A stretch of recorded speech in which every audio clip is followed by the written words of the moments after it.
दोस्तों आज के इस वीडियो में देखिए हम लोग फिर से संसद के बारे में चर्चा करने वाले हैं ना।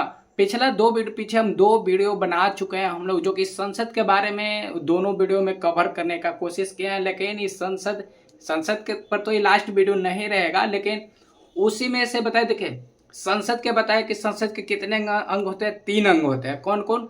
लोकसभा, राज्यसभा और राष्ट्रपति। 3 अंग होते हैं। और संसद के बारे में बताया कि संसद आर्टिकल कितना, आर्टिकल 79 से लेकर आर्टिकल 123 तक संसद के बारे में चर्चा किया गया है ना। देखिए तो 3 जो अंग होते हैं उसी एक अंग को हम लोग क्या किए थे, चर्चा कर रहे थे उसी एक अंग पर, जो कि क्या नाम था उसका, लोकसभा ना। अब देखिए लोकसभा में हम लोग जैसे आए ना तो उसको हम लोग क्या किए, पहले लोकसभा के बारे में जाने कि आखिरी देश में यानी कि संसद में लोकसभा के जो बारे में प्रावधान किया गया है, आखिर लोकसभा है क्या। तो लोकसभा के बारे में हम लोग के लोकसभा क्या है, उसमें फिर पता क्या है कि आखिर लोकसभा में कितना सदस्य की संख्या रहते हैं ना।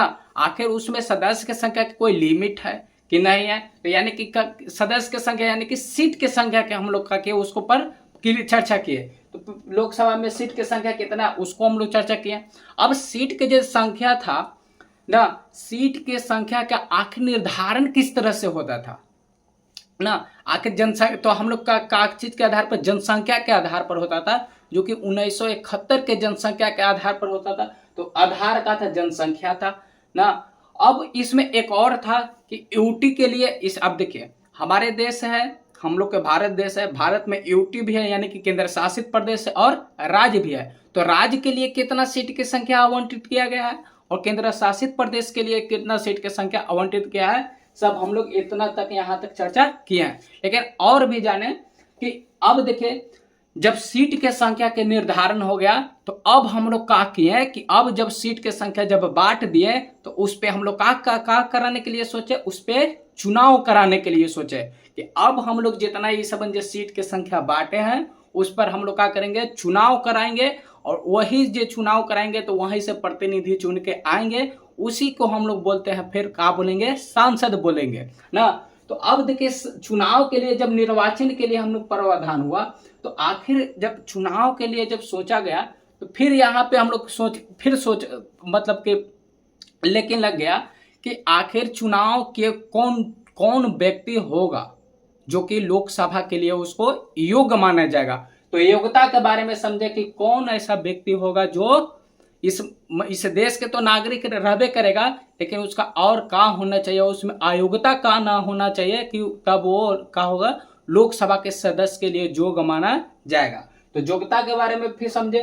फिर जब निर्वाचन हो गया, जब चुनाव हो गया, जब प्रतिनिधि जीत गया, तब उसको हम लोग क्या किए, लोकसभा में यानी कि संसद भवन में शपथ दिलाने का काम किए ना। जो कि बताए थे कि राष्ट्रपति द्वारा कोई भी व्यक्ति, जिसको हम लोग कोई भी व्यक्ति को उसको प्रोटेम स्पीकर के नाम से जानते थे ना। अब इसमें आगे बताए थे कि अध्यक्ष उपाध्यक्ष का प्रावधान किया गया था। तो उसी जे सांसद में से 9 निर्वाचित सांसदों में से ही एक सदस्य और एक और सदस्य को क्या बनाया जाता था, एक को अध्यक्ष और दूसरा को उपाध्यक्ष का प्रावधान किया गया था। तो उसी में से क्या किया था, अध्यक्ष उपाध्यक्ष का भी चुनाव किया।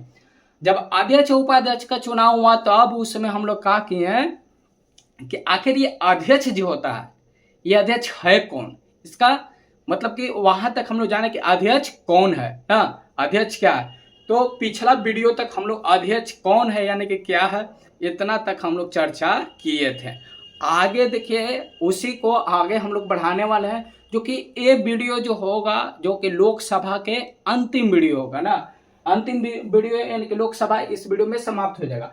अब हम लोग लास्ट भी इसमें समझेंगे कि लोकसभा के जो अध्यक्ष उपाध्यक्ष जो होता है ना, इसका कार्य एवं शक्ति क्या है, इसका कार्य यानी कि आखिरी लोकसभा में इसका कार्य क्या है और इसका शक्ति क्या है, ये दो चीज पे हम लोग आज इस वीडियो में चर्चा करने वाले हैं। देखिए जो लोकसभा के जो अध्यक्ष या उपाध्यक्ष जो बनते हैं, बताए थे कि लोकसभा के जब अध्यक्ष उपाध्यक्ष 9 निर्वाचित सांसदों में से ही बनाया जाता है, एक को अध्यक्ष और एक को उपाध्यक्ष बनाया जाता है ना। इतना तक बताए थे।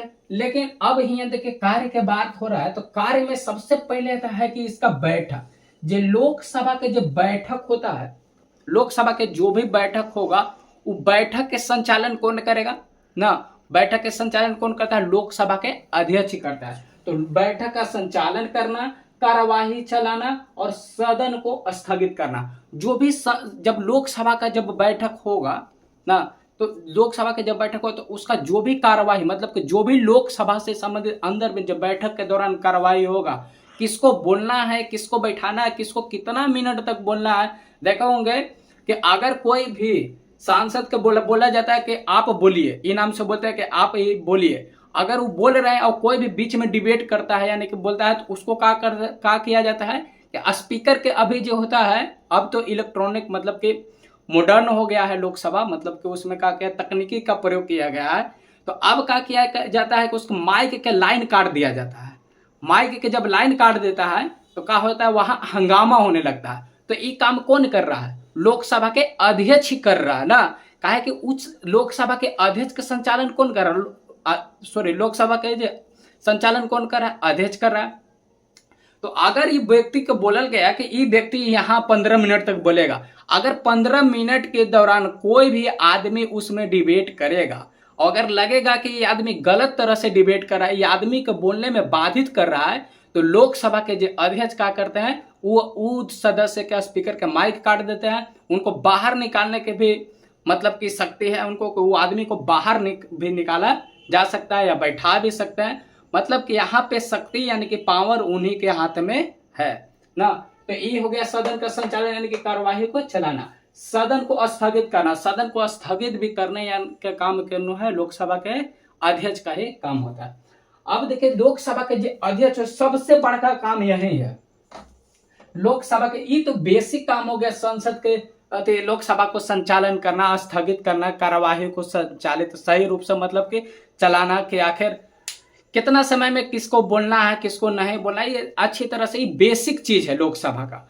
अब मेन जो है संसद सॉरी लोकसभा के जो अध्यक्ष का मेन काम जो होता है, देखिए यहाँ पे होता है, पहला जो काम होता है कि धन जो विधेयक होता है ना, धन विधेयक का निर्णय देखिए लोकसभा के अध्यक्ष ही लेता है। अगर धन विधेयक को वापस लौटा दे तो लोकसभा के अध्यक्ष का ही मतलब कि पावर यानी कि शक्ति दिया गया है ना।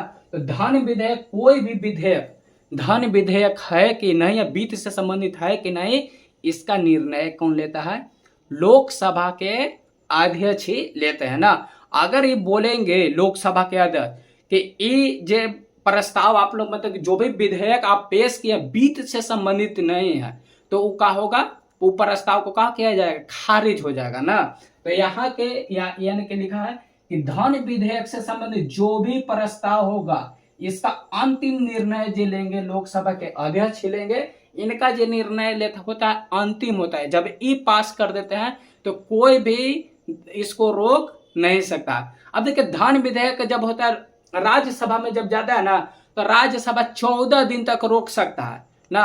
और 14 दिन तक अगर उसमें कुछ बोल रहा है कि ना इसमें इतना सुधार होना चाहिए, तो लोकसभा ये बात के लिए बाध्यकारी नहीं है कि अगर राज्यसभा बोला धन विधेयक पर कि ये चीज में त्रुटि है, इसको सुधार होना चाहिए, तो उस बात को यानी कि राज्यसभा के बात के लेकर लोकसभा बाध्यकारी नहीं है।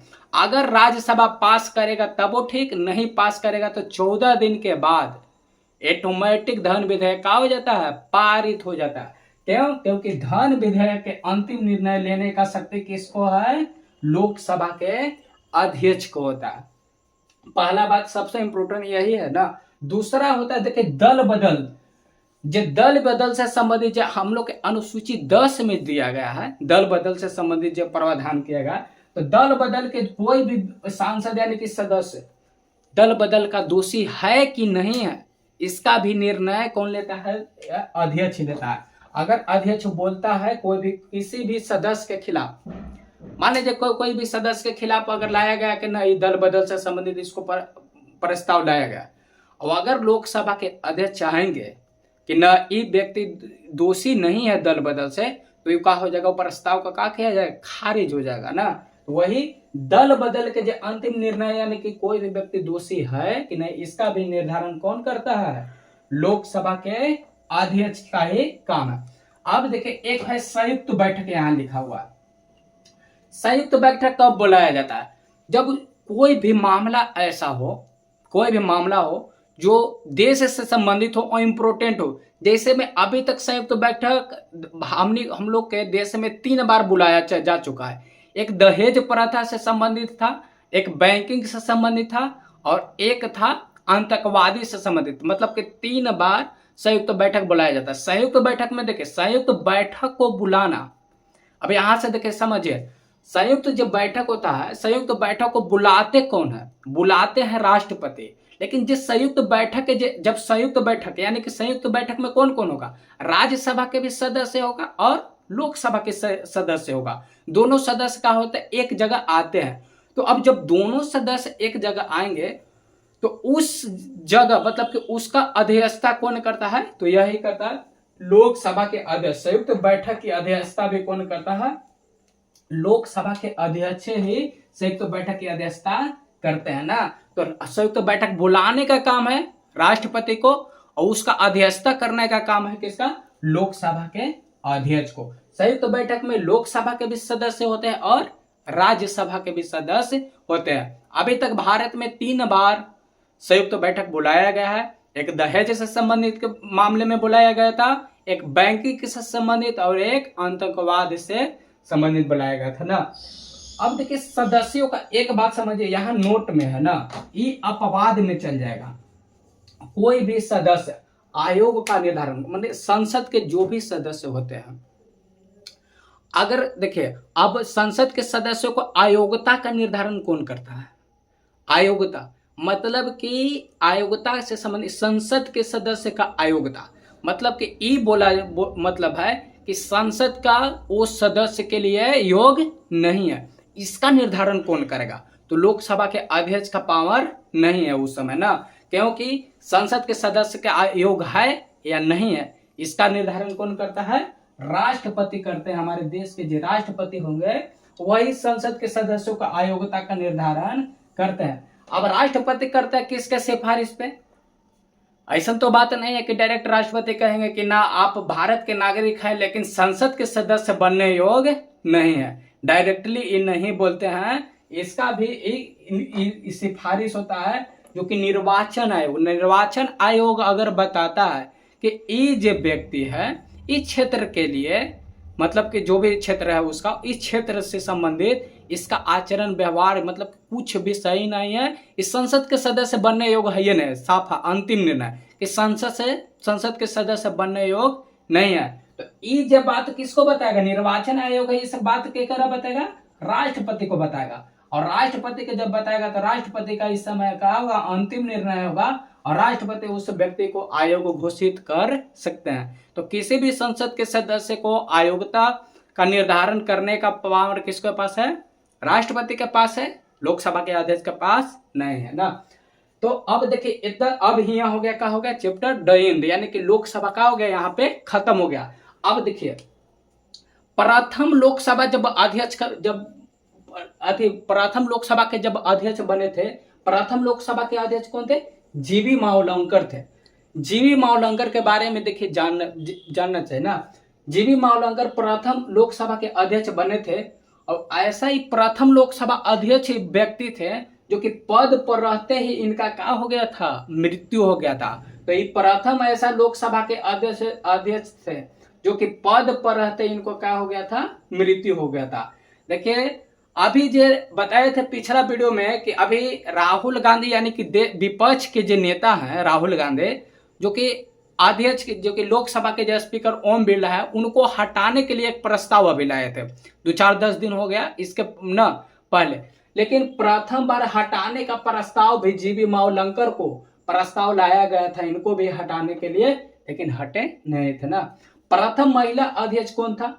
महिला में अगर पूछेगा, पुरुष में पूछेगा तो जीवी मावलंकर, लेकिन पूछेगा कि लोकसभा के प्रथम महिला अध्यक्ष कौन है? तो मीरा कुमार, जो कि 15वीं लोकसभा के जो अध्यक्ष हुए थे, लोकसभा के अध्यक्ष मीरा कुमार जो कि प्रथम महिला अध्यक्ष बने थे। अगर पूछेगा कि प्रथम लोकसभा के भारतीय अध्यक्ष कौन थे? तो विठल भाई पटेल थे। तो अभी तक यहाँ तक जो हम बताएं लोकसभा से संबंधित था, जो कि संसद के बताए थे कि 3 अंग थे, तो 3 अंग में जो एक अंग लोकसभा था, लोकसभा इस वीडियो तक मतलब कि आज तक का हो गया, समाप्त हो गया है लोकसभा। इससे देखिए अब इसमें देखिए पॉलिटी में आर्टिकल बहुत होता है, लेकिन आर्टिकल ज़्यादा याद करने का जरूरी नहीं है ना, क्योंकि अब परीक्षा में आर्टिकल नहीं पूछा जाता है। अभी दरोगा के एग्जाम हुआ था, एक भी ऐसा मतलब कि हम लोग जो शिफ्ट में थे उसमें एक भी आर्टिकल से संबंधित नहीं पूछा गया था। तो अब कोई भी एग्जाम हो रहा है, वनडे एग्जाम कोई भी है, उसमें डीप खोज रहा है। ये नहीं है कि वनडे भले एग्जाम में वन लाइनर क्वेश्चन के अब जमाना गया, स्टेटमेंट वाइज आ रहा है। तो इसीलिए हम एक भी आर्टिकल का भी जिक्र नहीं किए हैं, सब जो भी है क्वेश्चन इंपॉर्टेंट है। तो लोकसभा यहाँ तक समाप्त हो गया। अगर वीडियो